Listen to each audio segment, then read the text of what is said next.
Good afternoon. It is time for today's Tax Talk. I'm your host. I'm attorney Stephen Leahy.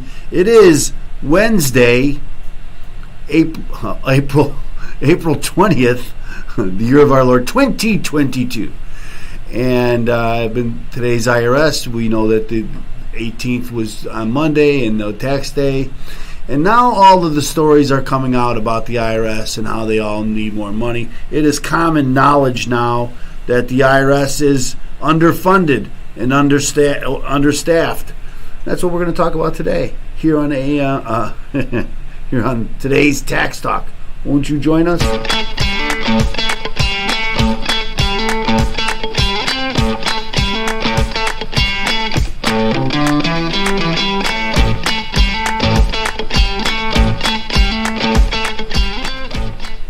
Okay. So again, the underfunding, it seems to be everybody just knows it's for a fact. I always like to ask people, what do you think the budget is for the IRS? Now, very few people know what that budget is. I don't know what it is. I know it went up $675 million this year. They gave them more money. This added to their budget. That's just a small fraction of what their budget is. Their budget is $14 billion. That's what it is next year. That's what they're accounting. Last year it was $14 billion. It was 12.8. Well, let's look. I have it here. So let's see if I can pull it up. Here's the budget. Let's go to that. These are the numbers from the IRS. One thing about the IRS is they have numbers and stats on everything. And if you want a number, they have it broken down. So here is the number, $12.3 billion. These numbers are in thousands. So 12 million is $12,316,275. But here in the footnotes, they tell you that they got an extra 438 million and another 765 million. So close to $14 billion. Next year, the budget is over $14 billion. It raised, again, with the $675 million that they just appropriated for them. And again, so people start thinking, well, does that really mean that the IRS is underfunded? $14 billion is not enough money? That's a good question. There's a couple good stories. So let's start. And again, these stories are really about, you can see how they're planted now, these stories about how the IRS needs more, how they're understaffed, underfunded, and because there's a big push now to give them more money. And so, and they're hiring 10,000 more people. The before the 10,000 was 76,000 is the staff at the IRS, 76,000. So they want to do another 10,000. Well, that's more than a 10% jump. They actually want to hire another 80,000, more than doubling the size of the IRS. That's what's in the Build Back Better plan, and that's what the government is pushing for, or Joe Biden's government, I should say. So here's a story: Americans could do taxes for free in just minutes, like other countries, but the IRS has been starved of resources, the Treasury says. So that's our Treasury. Americans could do their taxes in minutes if the IRS had more funding. So they would do them for you. They would never cost more than if we had the government do it for us. The official cited how Estonians can file returns in 5 minutes. Estonians. The Treasury is pleading with Congress for more IRS funding to help it modernize. They've been trying to modernize since 1990.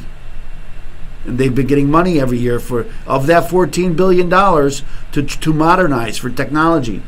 Sign up for a week. Okay, the Treasury is pleading with Congress for more IRS. Okay, so tax bills are due today, but the Treasury Department says the IRS needs more than your return to run at full capacity.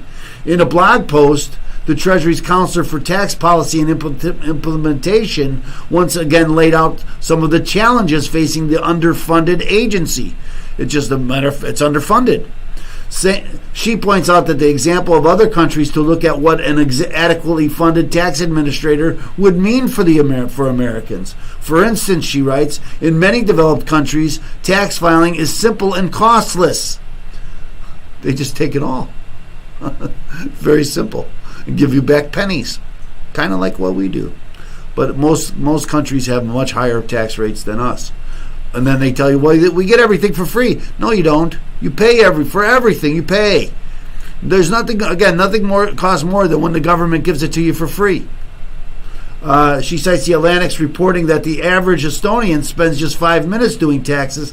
That's even easier in Sweden, where where many taxpayers just have to reply yes to a text message to confirm their taxes.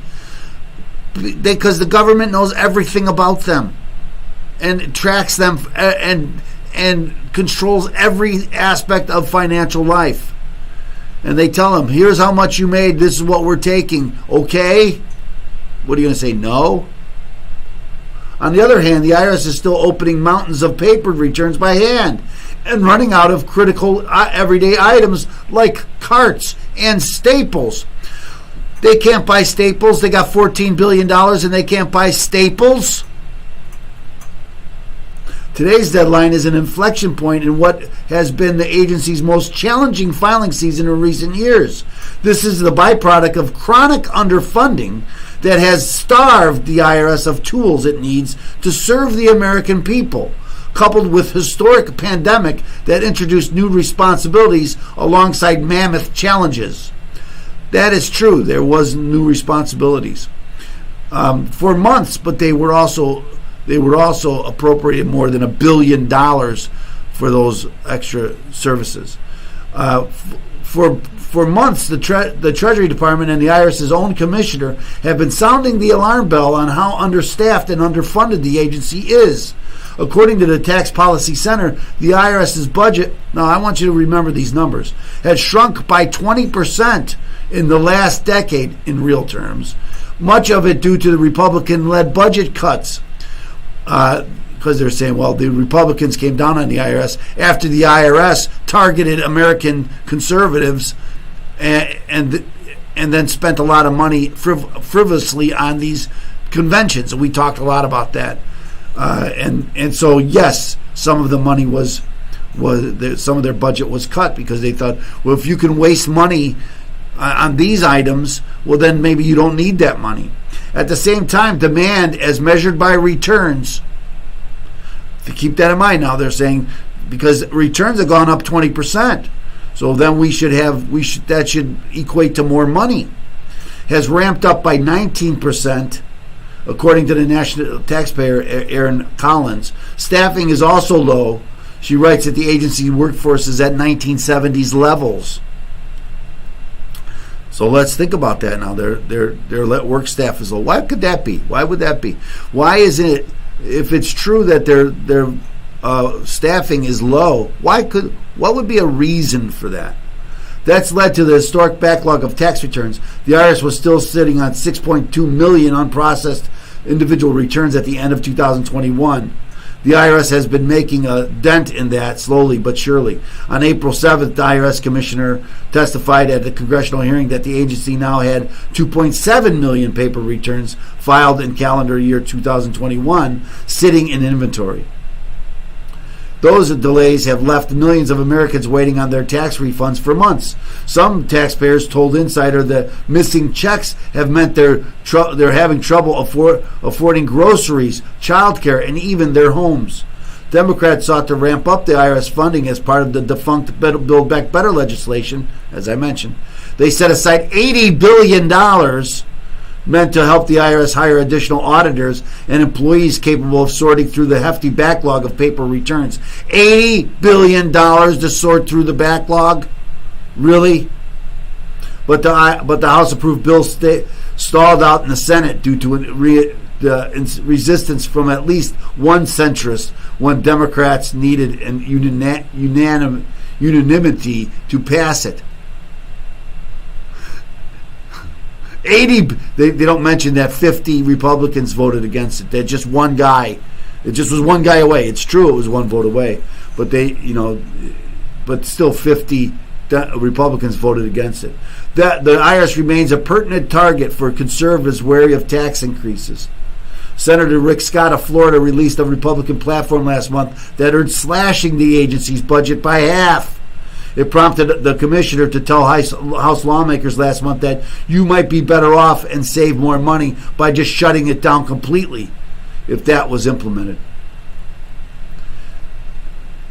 An IRS worker in Kansas City is trying to make sure you get your tax refund. If he can find Staples, we're real people just like you, with a $14 billion budget. The IRS misses billions in uncollected tax each year. Here's why. And I just want to get to this. The IRS is it just stated as a fact.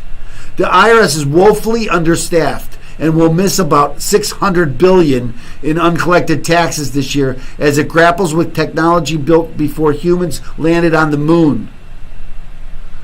Like we haven't put billions into the technology since we landed on the moon.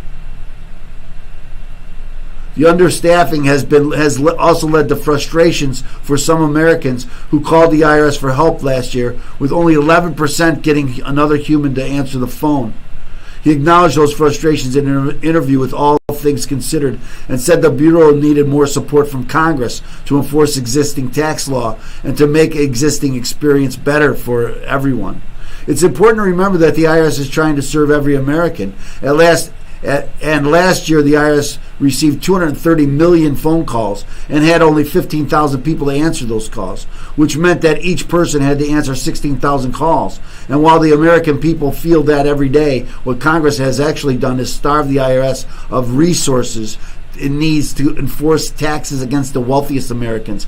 They always say that we need to go after the wealthiest Americans. That's why we need more money. No, you don't. Who are at least who are the least likely to pay their taxes. That's just not true. The wealthy Americans pay the most in taxes. They're more likely to pay their taxes. That's just not true.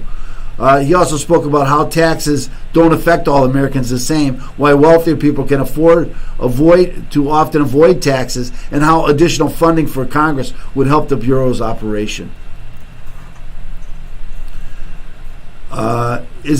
I don't want to go through this.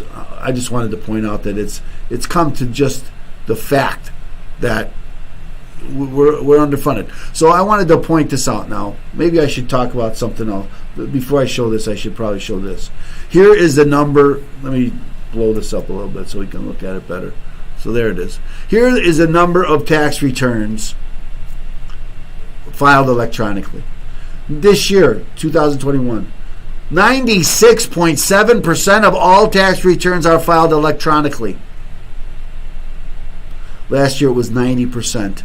And a lot of that was because of the mistakes that the IRS made, and the changes retroactive in Congress that made many of the electronic returns have to be converted into paper returns. And that's why it's only at 90% last year.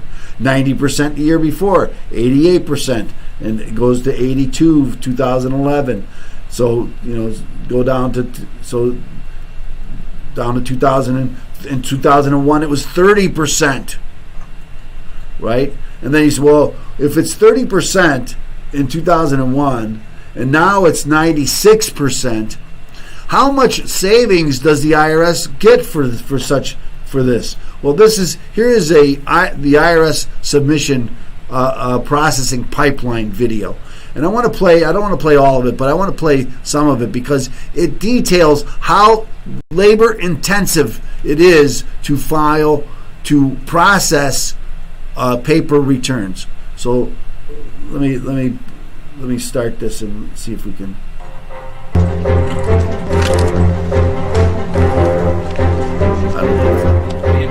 The Internal Revenue Service is one of the world's most efficient tax agencies, collecting trillions of dollars each year at a cost of less than 50 cents for every $100 collected. A significant part of that efficiency comes from the way we process tax returns, a process we call the pipeline.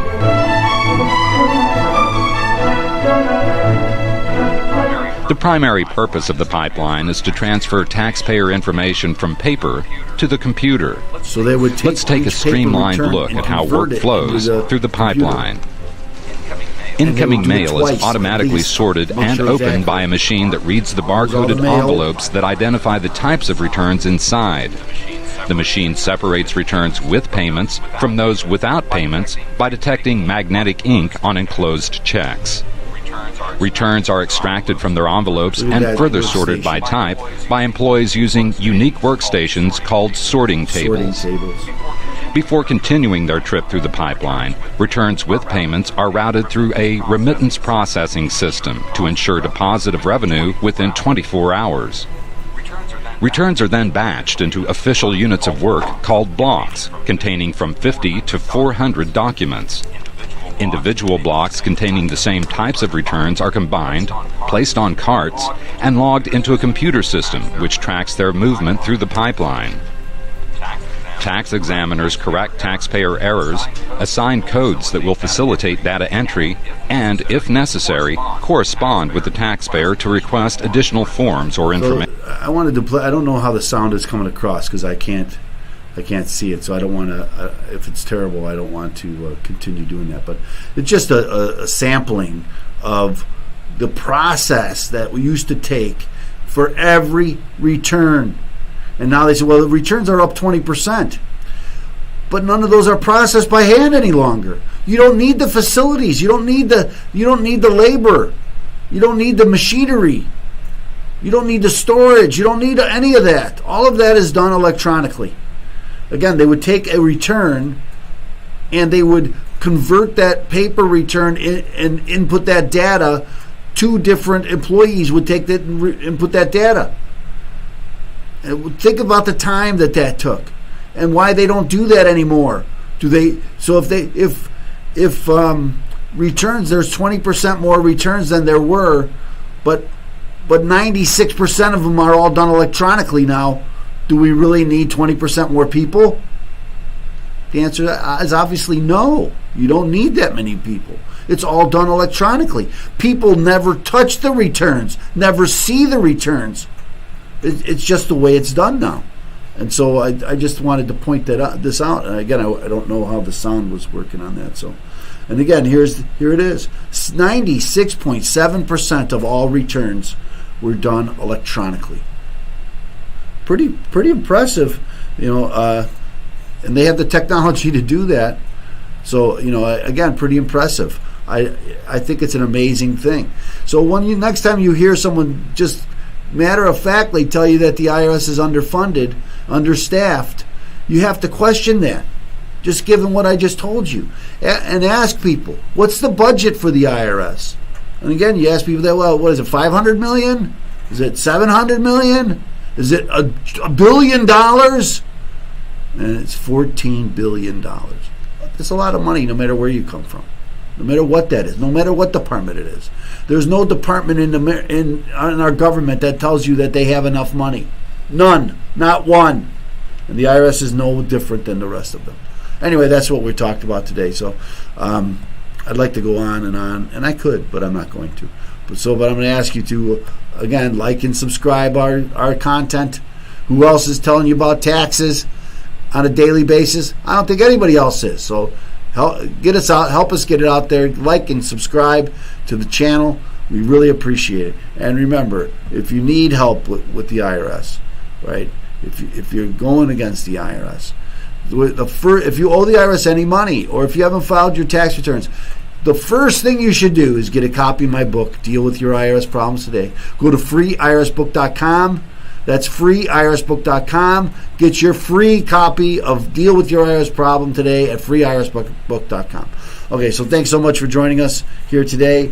Appreciate you taking the time. We look forward to seeing you again. And join us, won't you?